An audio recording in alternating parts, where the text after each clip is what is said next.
తెలంగాణ ప్రభుత్వం ప్రతిష్టాత్మకంగా నిర్వహిస్తున్నటువంటి Telangana family digital card survey ఆందోళన జోగిపేట పురపాలక సంఘం పరిధిలో పైలట్ ప్రాజెక్టుగా 17వ వార్డుగా ఎన్నుకోవడం జరిగింది.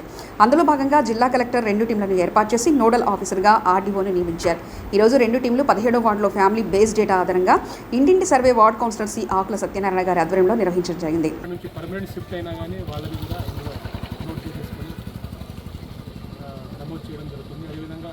కొత్తగా యాడ్ కూడా చేసి అందులో కొత్తగా అంటే ఆల్రెడీ ముందు ఫ్యామిలీ ప్రభుత్వంగా కొత్త వాళ్ళు కాబట్టి వాళ్ళ పేరు కూడా యాడ్ చేసేసి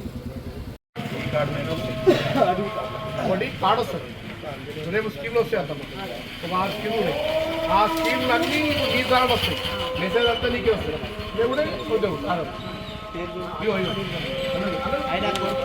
కార్యక్రమాన్ని ప్రారంభించడం జరిగింది.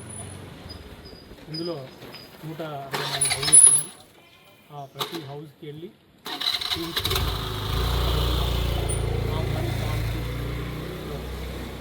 ఆల్రెడీ ఉన్న ఫ్యామిలీస్లో వాళ్ళ వయసు, తర్వాత వాళ్ళ రిలేషన్, వాళ్ళ ఆధార్ నెంబరు, వాళ్ళ ఫోన్ నెంబరు ఇవన్నీ ఇందులో నమోదు చేసుకొని ఒకవేళ కొత్తగా ఫ్యామిలీస్ ఉంటే అందులో స్కీమ్లో ఉంటాయి కాబట్టి మీ ఫ్యామిలీ యూనిట్ కాబట్టి రేపు 5 లక్షల ఇందిరా మిల్లు కానీ గ్యాస్ ఏదైనా సరే కుటుంబం మీద ఉంటుంది కాబట్టి ఆ యూనిట్ అని కొట్టగానే మీకు ఏ స్కీమ్స్ వస్తాయి, ఏ స్కీమ్స్ తెలుసుకుంటారు.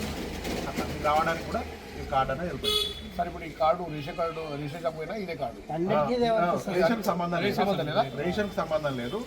స్కీమ్స్కి ఫ్యామిలీ కుటుంబం కార్డు లాగా ఒకటి ఉంటుంది. 6 స్కీమ్లకు ఇది అది అట్లని కాదు. ఏ స్కీమ్ వచ్చాము అది ఏంటంటే మీకు ఆధార్ నెంబర్ ఉంది, ఇండివిజువల్ ఐడెంటిటీ.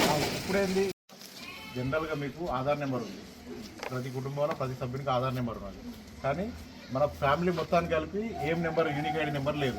అంటే ఒక నెంబర్ కొట్టడం తోట మీ ఫ్యామిలీ డీటెయిల్స్ అన్ని రావడానికి కొత్తగా ఈ ఫ్యామిలీ డీటెయిల్స్ కార్డ్ అని చెప్పి దాంట్లో భాగంగా మనం